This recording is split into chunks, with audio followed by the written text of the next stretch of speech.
Apex Legends has really come a long way. From 8 legends in the beginning with only 1 map to 4 whole maps and 20 different legends. When I first made this tier list, the thumbnail looked like, reasonable, and now it's just cluttered full of legends. I love it. If you're a fan of my channel and you've already watched my previous tier lists, you're probably here wondering, has anything changed? Is Mirage good now?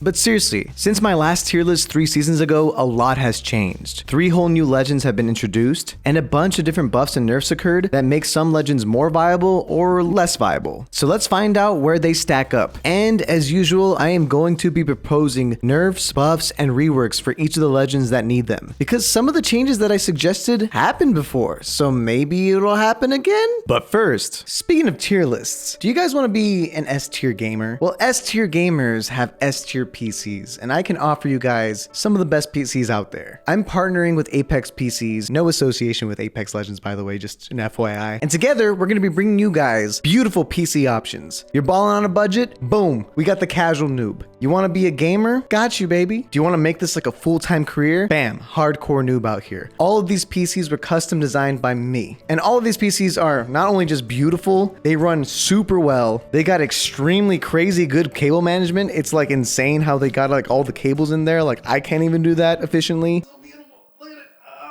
But most importantly, you can get them all for $250 less than the actual price using code Macro. And even if you don't like these PCs, because maybe you're just a hater, you can use code Macro on any other PCs available in the store. So if you want to finally make the switch to PC gaming because you want to truly be a top tier gamer, click the link in the description down below, use code Macro, and buy yourself a PC today. Now, back to the tier list video.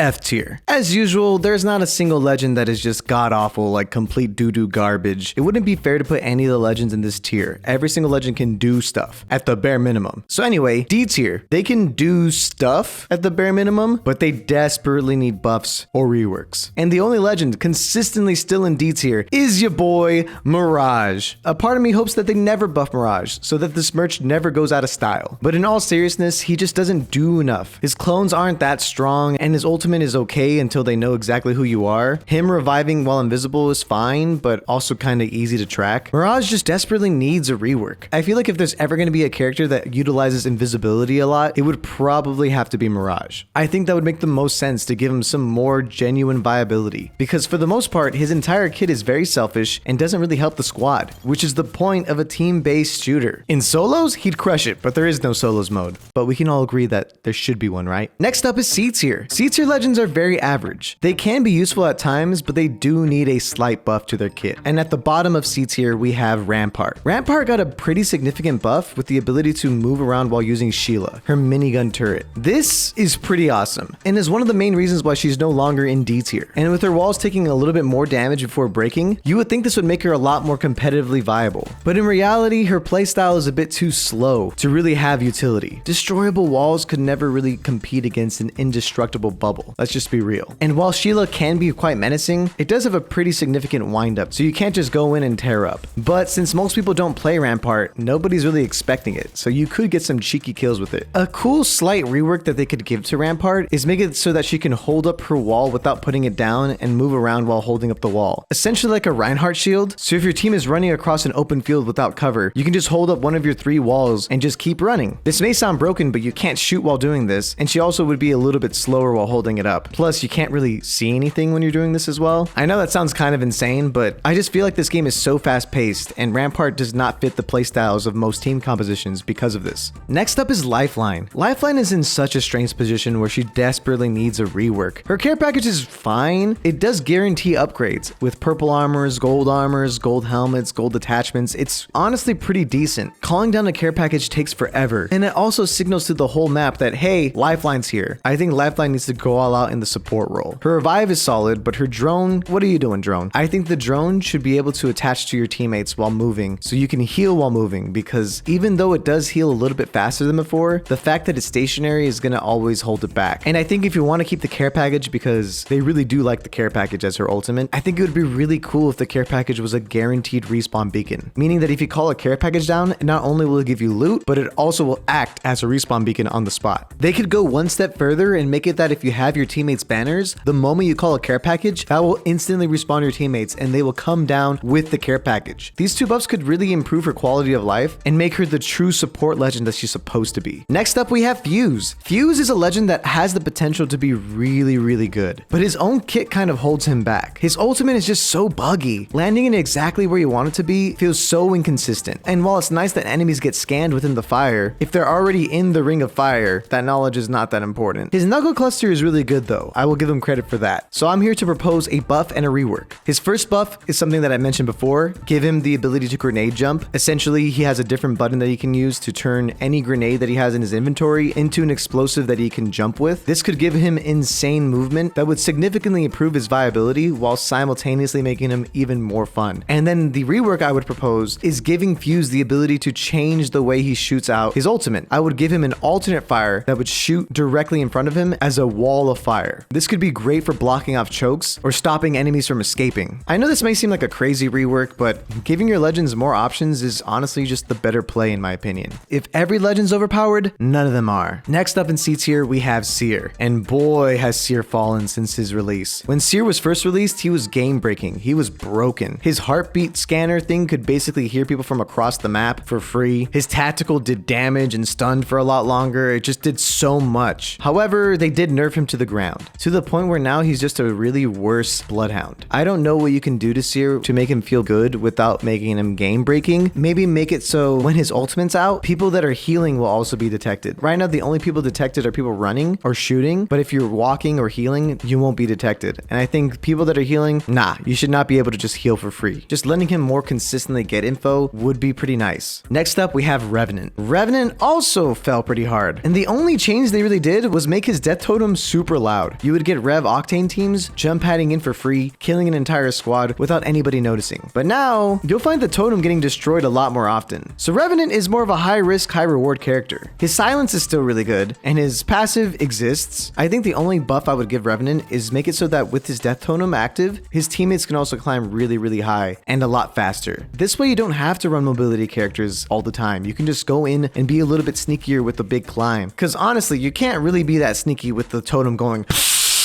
but at least give your teammates the ability to climb up with the Revenant, you know? I think it would fit the lore and the character really well, and it won't be that game breaking, but it will be strong enough to give Revenant a little bit more stealth options. At the top of C tier, we have Mad Maggie, and I honestly wanted to put Mad Maggie a bit lower, but it is a bit early to tell whether or not she's really gonna shake the meta or not. But so far, it's looking like a nah. Her ultimate, it doesn't really do anything significantly better than other legends. It can help your team move fast, but jump pads and zip lines just do that better. It does decent damage, but other ults do a lot more damage than this. It just doesn't feel like there's situations where you want Mad Maggie's ultimate. But her tactical definitely is the best part of her kit, really making her a breach character. Nobody is safe indoors. And I think that's where Respawn really needs to lean in on Mad Maggie's kit. I would make her tactical last a little bit longer and maybe do slightly more damage, because at the moment it doesn't really do that much damage and it's very easy to avoid. Secondly, I would make it so that her ultimate has a bigger explosion radius. At the moment, it doesn't really hit multiple people. Her kit doesn't do that much damage or that much chaos to really justify putting her on your team. But that's why she sits at the top of C tier, because she has the most potential to grow. Next up is B tier. B tier are legends that don't necessarily need buffs and can have a place in the meta in very niche situations. But all of these legends wouldn't mind a slight buff or rework.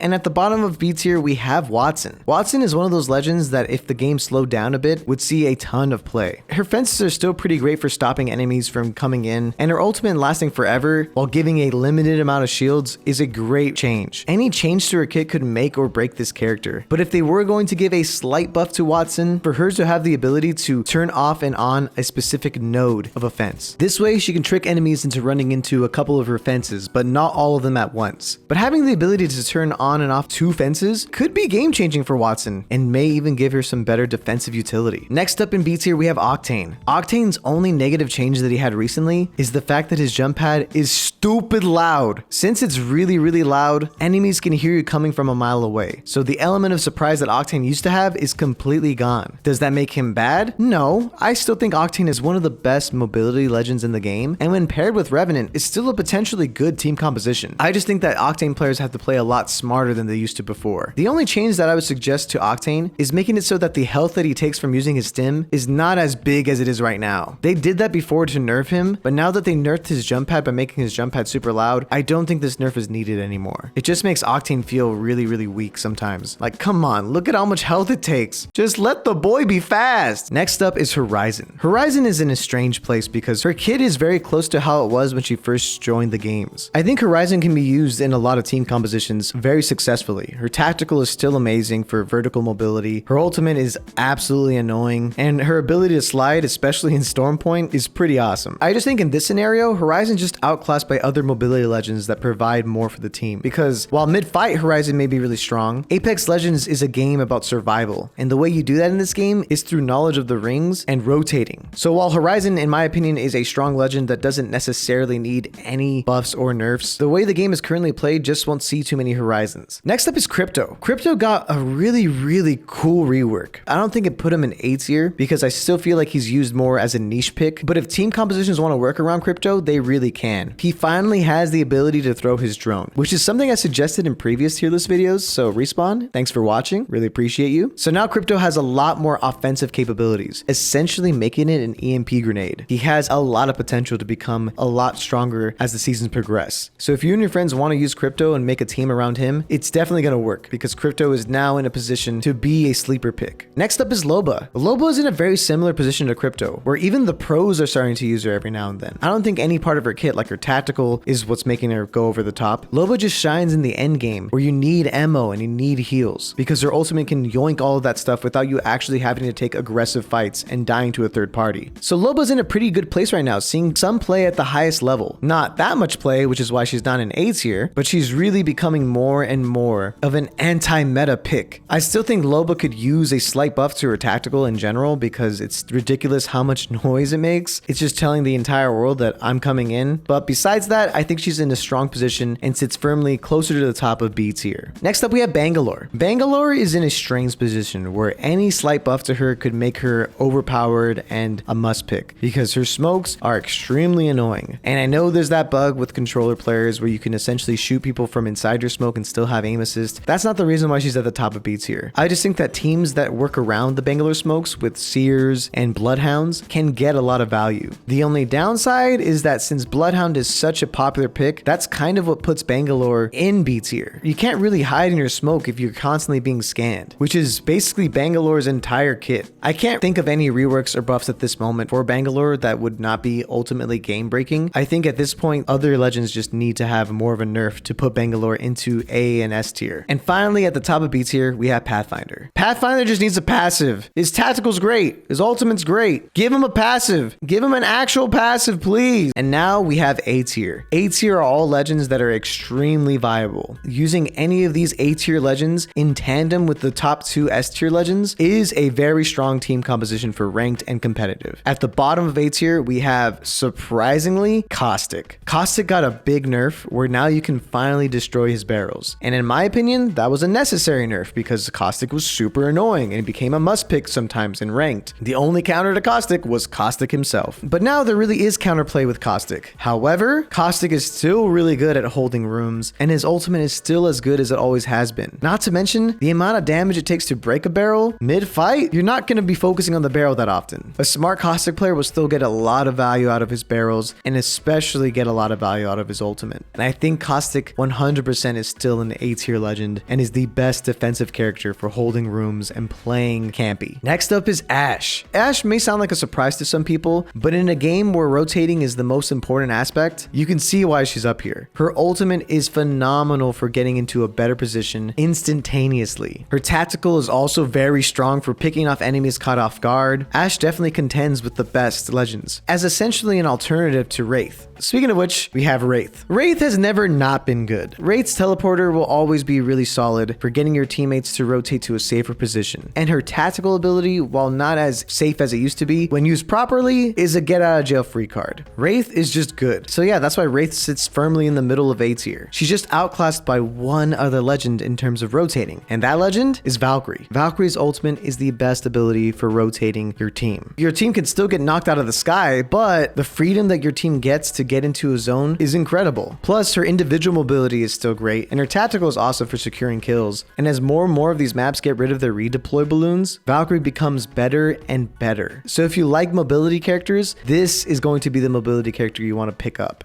And finally, we have S tier. These legends are must picks. These legends need a slight nerf. Honestly, I don't like when there are characters that are must picks in this game. It makes ranked and competitive kind of boring to watch. But until they do something about them, they're at the top of the list, starting with Bloodhound. Bloodhound has the best scan in the game. Knowledge is power in this game. Scanning is really good. Need I say more? Realistically, they need to make characters have more way to counter being scanned, if that makes sense. Because right now, when you get scanned, what can you do about it? I really don't know what you can do with Bloodhound, but the knowledge that you get from Bloodhound is just too important not to have. So that's why Bloodhound is in S tier. And finally, for the last couple tier lists already, at the top of S tier, we have Gibby. Gibraltar literally cannot stop being S tier for one reason: the bubble. The bubble is just so good. It's an indestructible shield that gives you the ability to fast revive your teammates. It is the safest get out of jail free card. You're in a bad position, bubble. Your teammates downed, bubble. You're weakened, bubble. No other ability has no counterplay like the bubble does. And on top of that, he has an amazing arm shield passive ability, and his ultimate is incredibly good. They need to do something about the bubble. They gotta make it so that the bubble has a health bar. Maybe 1,000 damage, 1,500 damage, just something. That way Rampart could be viable because you could just whip out Sheila and just tear through the bubble. I know this may seem like a lot, but I'm sick and tired of Gibraltar being at the top of the Apex Legends meta forever and ever and ever. The only downside he has is that he's thick, but is that really a downside? So yeah, please, we need to nerf Gibby.